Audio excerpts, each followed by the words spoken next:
तो देखिए, चैत्र नवरात्रि चल रहे हैं और इसी मौके पर मंदिरों में भारी भीड़ देखने को मिल रही है। कानपुर चलते हैं, हमारे सहयोगी ज्यादा जानकारी यहां से दे रहे हैं अनुराग, और तस्वीरों में देखा जा सकता है कि भक्तों की भारी भीड़ लगी हुई है। तब के बाद यहाँ पर माता की उत्पत्ति हुई थी, यही इसकी मान्यता है। और एक मान्यता और है कि जब लवकुश का जन्म हुआ था तो उस समय भी यहीं पर सबसे पहले लवकुश का मुंडन कराया गया था, और इसीलिए इस मंदिर की ये भी मान्यता है कि लोग अपने घर में जब बच्चों का मुंडन कराते हैं तो वो इसी मंदिर में भी आके कराते हैं। और यहाँ पर आप देख सकते हैं कि किस तरह से भीड़ है। आप यहाँ पर हमेशा आती हैं नवरात्र में, कितनी मान्यता है? बहुत मानता है, बहुत अच्छी मानता है। माएँ सबकी पूरी करती हैं मनोकामना, जो अर्जी लगाता है उसकी बहुत जल्दी पूरी कर देती है। सालों से आ रहे हैं यहाँ पे।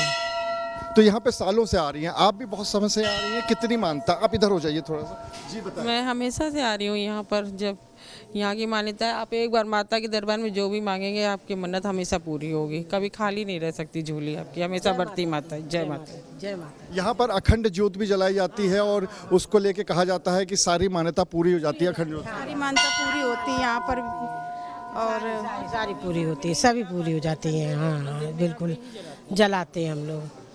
तो देख लीजिए यहाँ पर मान्यता है रंजना की किस तरह से यहाँ पर अखंड ज्योत भी जलाई जाती है। और भक्तों का ये कहना है कि यहाँ पर जब भी आते हैं, अगर कोई भी मान्यता उनकी होती है तो वो माता जरूर पूरी करती हैं, और इसी वजह से यहाँ पर भक्तों की भीड़ उमड़ी रहती है। हमारे साथ पुजारी जी भी मौजूद हैं, उनसे भी बात कर लेते हैं। पुजारी जी, आपसे बात करना चाहेंगे, कितनी मान्यता है यहाँ पर भक्तों के बीच में माता को लेकर, तपेश्वरी देवी को लेकर कितनी मान्यता है? मंदिर की मान्यता देखी जाए बहुत पुरानी है, क्योंकि यहाँ तक जो मंदिर दर्शन करने के लिए बहुत दूर दूर से लोग आते हैं, जिनकी मनोकामना होती है। जैसे अभी अष्टमी में, नवमी में जैसे माता का 56 भोग होता है, पंचामृत होता है, गंगा स्नान होता है, तो उसी वो स्नान भरती है, प्रसाद भी बांटा जाता है शाम के टाइम। और जिनकी मनोकामना जैसे नहीं पूरी हो पाती है तो सामने माता का ज्योत जला हुआ है, जिनकी मनोकामना पूरी भी हो जाती है वो भी जलाते हैं। 9 दिन पूरे माता का ज्योत जलता है इन पर, और जिनकी आस्था रहती है वो अपने आस्थे से आते रहते हैं। तो देखिए रंजना, इतनी ज़्यादा मान्यता है यहाँ पर तपेश्वरी देवी की, और अभी से नहीं है, भगवान राम, भगवान माता सीता उस जमाने से है। जी रंजना। बिल्कुल अनुराग, और तस्वीरों में हम देख भी सकते हैं कि भारी संख्या में जो भक्त हैं वो हर रोज पहुंचेंगे मंदिरों में, और अलग अलग मंदिरों की अलग अलग मान्यताएं रहती हैं। और ख़ास तौर पर जो मंदिर की तस्वीरें आपने दिखाई, जहां पर भारी संख्या में भक्त पहुंचे हुए हैं, खासकर महिलाएं पहुंची हुई हैं, चूँकि उनकी अलग ही आस्था माता के साथ जुड़ी हुई है। और जैसा कि वो बता भी रही थी कि कभी भी माँ झोली खाली नहीं छोड़ती है। और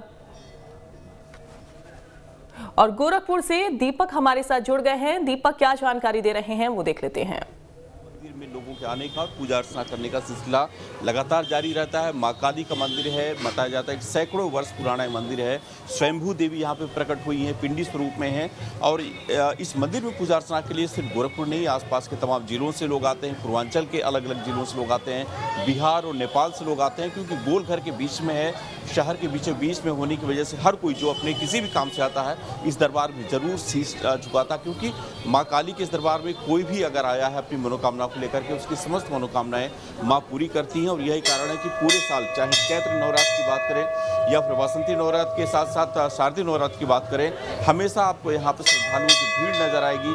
पूरे दिन यहाँ पे दर्शन पूजन और पूजा अर्चना का जो कतार है वो नजर आएगा। खासतौर पे जो पढ़ने वाले छात्र हैं वो जरूर यहाँ पे आते हैं। महिलाएं यहाँ पे सबसे अधिक मात्रा में पहुँचती हैं। मुख्यमंत्री योगी आदित्यनाथ भी जब गोरखपुर में होते हैं नवरात्र में खासतौर पे, तो वो जरूर इस मंदिर में आकर के दर्शन पूजन करते हैं। और साथ ही जो इधर इस चैत्र नवरात्र से सरकार ने खासतौर पे मंदिरों में दुर्गा सप्तशती का पाठ कराने की जो शुरुआत की है, साथ ही अखंड रामायण पाठ की जो शुरुआत की है, उसका भी असर देखने को मिल रहा है। लोग काफ़ी खुश हैं, क्योंकि पिछले अगर 2 साल पहले की बात करें तो मंदिरों में इतनी भीड़ नजर नहीं आती थी, लेकिन इस बार सब कुछ स्थिति सामान्य। खुद मुख्यमंत्री ने भी अपने कई कार्यक्रम में बोला है कि इस बार स्थिति सामान्य होने की वजह से हर कोई अपने पूजा अर्चना का जो दौर है वो जारी रखा हुआ है। और यही कारण है कि लोग जो यहाँ पे पहुँच रहे हैं वो यहाँ बेहद खुश नजर आ रहे हैं। मंदिरों में आराम से लोग आकर दर्शन पूजन कर रहे हैं और सुबह से शाम तक ये श्रृंखला इसी तरह से जारी रहने वाला है। हालांकि माँ कालरात्रि का मंदिर है, सप्तमी के दिन माँ काली की पूजा होती है, लेकिन ये ऐसा मंदिर है जहाँ पे पूरे नवरात्रि आपको श्रद्धालुओं की भीड़ नजर आएगी और हर कोई जो यहाँ पे आता है अपनी मनोकामनाओं को लेकर के उसकी मनोकामनाएं माँ काली जरूर पूरी करती हैं। और यह कारण है कि पूरे साल यूँ तो इस मंदिर में भीड़ होती है, लेकिन नवरात्रि के दिनों में खासतौर पर यहाँ पे श्रद्धालु काफ़ी संख्या में आते हैं और अपनी जो मन की इच्छाएं होती हैं वो माँ के सामने जरूर अपनी हाजिरी लगाते हैं। जी बिल्कुल बिल्कुल दीपक, और ये आस्था का ऐसा पर्व होता है जब नवरात्रि के मौके पर भारी संख्या में भक्त मंदिरों में पहुंचते हैं और एक जन सैलाब मंदिरों में उमड़ता है और माता से पूजा अर्चना के साथ साथ उनका आशीर्वाद भी लिया जाता है। चूंकि भक्त इस नवरात्रि के मौके पर मां को प्रसन्न करने के अलग अलग जतन करते हुए भी दिखाई देते हैं। कई बार 9 दिनों तक माता की पूजा करने के साथ साथ जो व्रत है वो भी रखे जाते हैं। अनुराग का एक बार फिर से रुक कर लेते हैं। अनुराग अब क्या जानकारी दे रहे हैं सुन लेते हैं। जी अनुराग।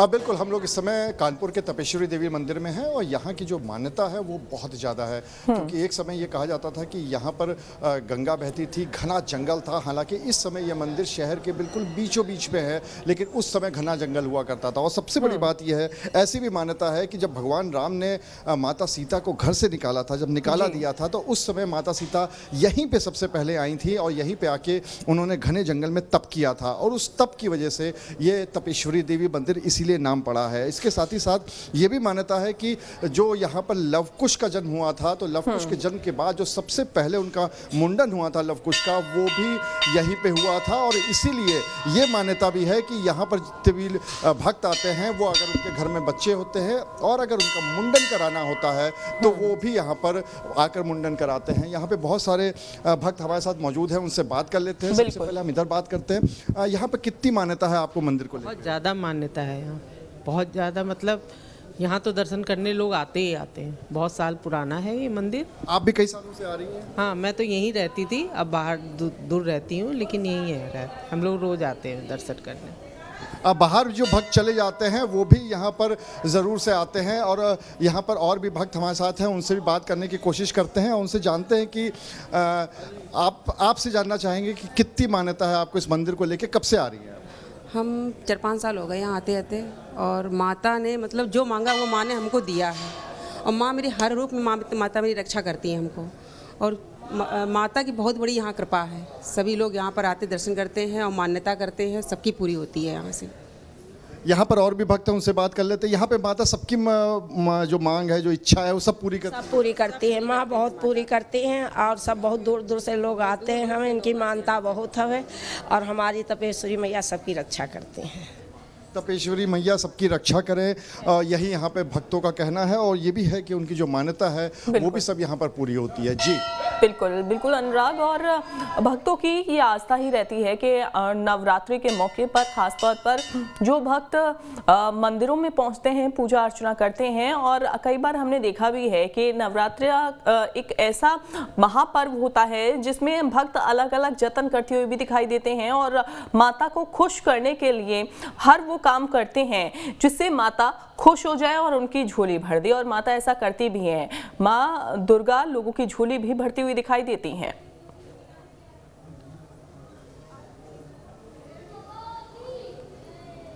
बिल्कुल अंजलि, इसमें कोई भी दो राय नहीं है, क्योंकि अगर आप हमारे दाहिने तरफ देखेंगे तो आपको बहुत सारी ज्योत जलती हुई दिखाई पड़ रही होगी। हम अपने विजय से कहेंगे कि वो दिखाएं आपको कि देखिए एक लाइन से हजारों ज्योत यहाँ पे जल रही हैं। और उसका सबसे बड़ा कारण यह है कि यहाँ पर जिनकी मान्यताएं पूरी हो जाती हैं या जिनकी कोई मान्यता होती है वो सभी यहाँ पर ज्योत जलाते हैं। कई लोग तो यहाँ पर ऐसे हैं जो कि अखंड ज्योत भी जलाते हैं। लेकिन आप देख लीजिए कि कितने एक लाइन से यहाँ पर सैकड़ों की संख्या में ज्योत जल रहे हैं। यहाँ पर पुजारी जी भी मौजूद हैं, उनसे भी बात कर लेते हैं। पुजारी जी, यहाँ पर आप बताना चाहेंगे कि यहाँ पर जो क्या मान्यता है लोगों की, और खासकर जो इतने सैकड़ों ज्योत हैं उसकी क्या मान्यता? ज्योत की मान्यता ये होती है, जैसे किसी की मनोकामना रहती है कि जैसे हमारे घर में कुछ दिक्कत परेशानी होती है, हमारी पूरी हो जाए, माता जी अर्जी लगाते हैं, अर्जी पूरी हो जाती है तो यहाँ घी लेके आते हैं, अम्मा के नाम से उनका जोत जलता है और पूरे 9 दिन ये जोत बुझता नहीं, पूरा 9 दिन जलता रहता है। अष्टमी वाले दिन ये जोत सिर्फ एक 12 देवी मंदिर जाती है, वहाँ से मिलकर अब वो दूसरी जगह चली जाती है। अच्छा हाँ, ये है, ये बड़ी होके छोटी से मिलने जाती हैं। यहाँ का जोत जो पूरे 9 दिन चलता है, अष्टमी वाले दिन ढोर बारात जो भी होता है यहाँ से जोत उनके पास जाती है। तो यहाँ से जो जोत है वो यहाँ से जाती है। और यही मैं आपसे कुछ भक्तों से भी बात करने की और कोशिश करता हूँ। यहाँ पर भक्त अगर हों तो उनसे बात करने की कोशिश कर लेते हैं कि आखिर उनकी कितनी मान्यता है यहाँ पर। मैं अपने विजय से कहूँगा थोड़ा सा इधर आ जाए, क्योंकि मंदिर का माहौल है। आपसे जानना चाहेंगे कि यहाँ पर कब से आप आ रही हैं और कितनी मान्यता है? हमको कम 10-12 साल हो गए और बहुत मानता है, जो आप मानेंगे वो पूरी होती है मैया के दरबार में। कहते हैं कि यहाँ पर अगर जोत जलाओ तो जो भी आप मांगते हो अपने जीवन में, हर खुशियाँ हैं या जो भी चीज़ें वो सब मिलती हैं। हाँ बिल्कुल। तो देखिए अंजलि, यहाँ पर ये ऐसी मान्यता है भक्तों की, जब यहाँ पर आते हैं तो बहुत यहाँ पे जोत भी जलाते हैं, बहुत ज़्यादा उनकी मान्यता भी होती है। और फिर उनका ये भी मानना है कि माता उनकी, जो माता तपेश्वरी मैया हैं, वो उनकी सारी इच्छाएं जरूर पूरी करती हैं। बिल्कुल अनुराग, और जोत जलाने के साथ साथ घरों में भी लोग कलश की स्थापना करते हैं, अखंड जोत जलाते हैं। घरों में अगर कलश की स्थापना कर रहे हैं तो मैं चाहूँगी एक बार पंडित जी से आप पूछिए कि कलश की स्थापना हालांकि कल हो गई है, लेकिन और किन बातों का इन 9 दिनों में ध्यान भक्तों को रखना चाहिए?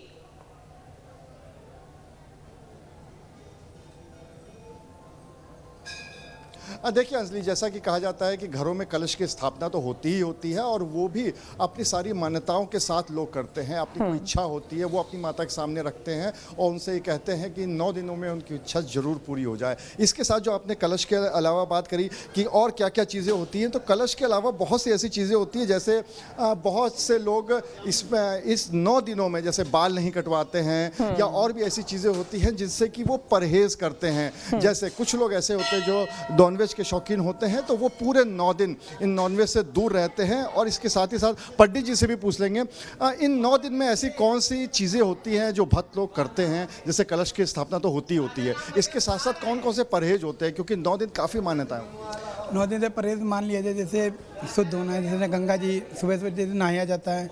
और भी लोग कहते हैं कि जैसे आप कुछ दूरी अपनी बनाए रहें किसी से थोड़े, कोई लोग होते हैं जैसे मान लेते हैं मैं किसी घर नहीं जाऊँगा, कपड़े साफ़ सुथरे जैसे रहा जाता है वैसे रहते हैं।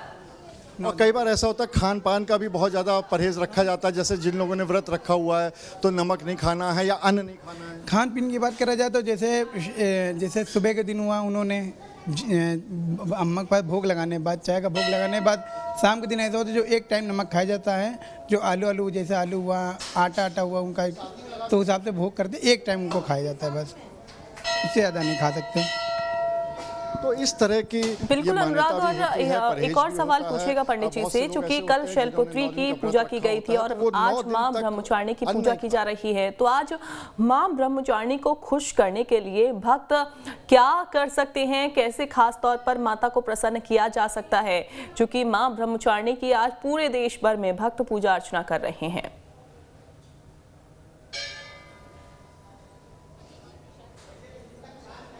हाँ बिल्कुल अंजलि, देखिए वैसे तो अगर माता को खुश करने के लिए उनके जो भक्त होते हैं वही सबसे ज़्यादा उनको खुशी देते हैं और उसी से वो सबसे ज़्यादा खुश होती हैं। वैसे आज ब्रह्मचारिणी का रूप है, ये ब्रह्मचारिणी जी का रूप है, आज दूसरा दिन है। उनको खुश करने के लिए भक्त क्या कर सकते हैं? भक्त की मनोकामना देखा जाए, जैसे एक बात कहा गया, जैसे माँ को जैसे भेंट दिया जाता है, या सबसे ज़्यादा उनके लिए जैसे हलवा और चना होता है जो सबसे ज़्यादा पसंद करा जाता है। और बाकी देखा जाए तो माँ की ममता माँ ही जाने, और हम क्या बता सकते हैं।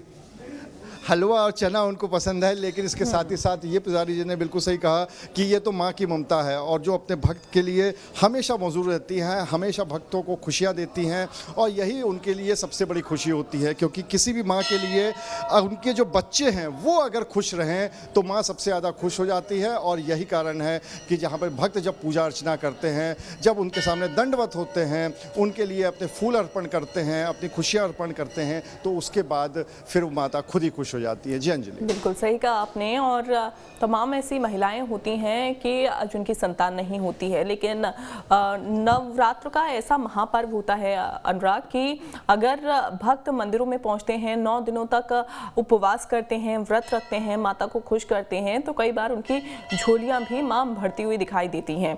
लेकिन अगर सुरक्षा के हम इंतजामातों की बात करें तो मंदिरों में चूंकि भारी भीड़ है भक्तों की, ऐसे में सुरक्षा व्यवस्था के क्या इंतजाम यहाँ पर किए गए हैं?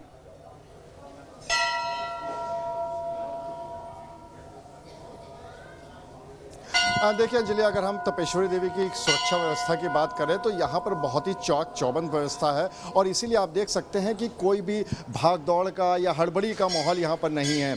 यहाँ पर बैरिकेडिंग जिस तरह से की गई है वो हम आपको दिखाते हैं। हालांकि ये बैरिकेडिंग यहाँ पर पूरे साल रहती है, क्योंकि भक्त यहाँ पर सिर्फ नवरात्रों पर ही नहीं आते हैं बल्कि अन्य दिनों पर भी आते हैं, रोज आते हैं। और आप देख सकते हैं कि जिस तरह से बैरिकेडिंग की गई है, तो अगर किसी को आना या जाना है तो उनको इस पूरे बैरिकेडिंग से घूम के जाना पड़ता है। दूसरी तरफ पुलिस की भी पूरी व्यवस्था मौजूद है। हालांकि मंदिर के अंदर पुलिस तब तक प्रवेश नहीं करती है जब तक कि बहुत ज़्यादा ज़रूरत ना हो। और यहाँ पर वैसे भी भक्त जो आते हैं वो पूरे अच्छे तरीके से आते हैं। वो यहाँ पर जब बैरिकेडिंग है उसके थ्रू आकर यहाँ पर आराम से माता के दर्शन करते हैं, इसलिए कोई दिक्कत नहीं है। हालांकि पुलिस फोर्स मंदिर के बाहर मौजूद है। जो सुरक्षा व्यवस्था के इंतज़ाम है वो पूरे इंतज़ाम उन्होंने कर रखे हैं, इसलिए यहाँ पर कहीं पर भी कोई दिक्कत नहीं है। भक्त लोग अपना आराम से आ रहे हैं, आराम से माता के सामने दंडवत हो रहे हैं, उनकी पूजा अर्चना कर रहे हैं, उनके सामने अपनी मांग रख रहे हैं, अपनी मान्यता रख रहे हैं। और उसके बाद जब उनकी मान्यता पूरी हो जाएगी तो फिर वो यहाँ पर एक बार आएंगे और जो हमारे पीछे आप ज्योत देख रहे हैं वो ज्योत एक बार फिर से यहाँ पर जलाएंगे और माता को धन्यवाद देंगे कि उनके जीवन में उन्होंने खुशियाँ भर दी इन नवरात्रों में भी, और पूरा उनका जो जीवन की खुशियाँ हैं वो आगे भी चलती रहे। और इसी कामना के साथ यहाँ पर भक्त आते भी हैं और माता के सामने अपनी अर्जियां भी लगाते हैं। जी बिल्कुल बिल्कुल अनुराग। और काफ़ी दिलचस्प भी होता है कि अलग अलग तरीके से अलग अलग मंदिरों में पूजा अर्चना की जाती है और माता को प्रसन्न किया जाता है। अनुराग, बहुत शुक्रिया आपका जुड़ने के लिए।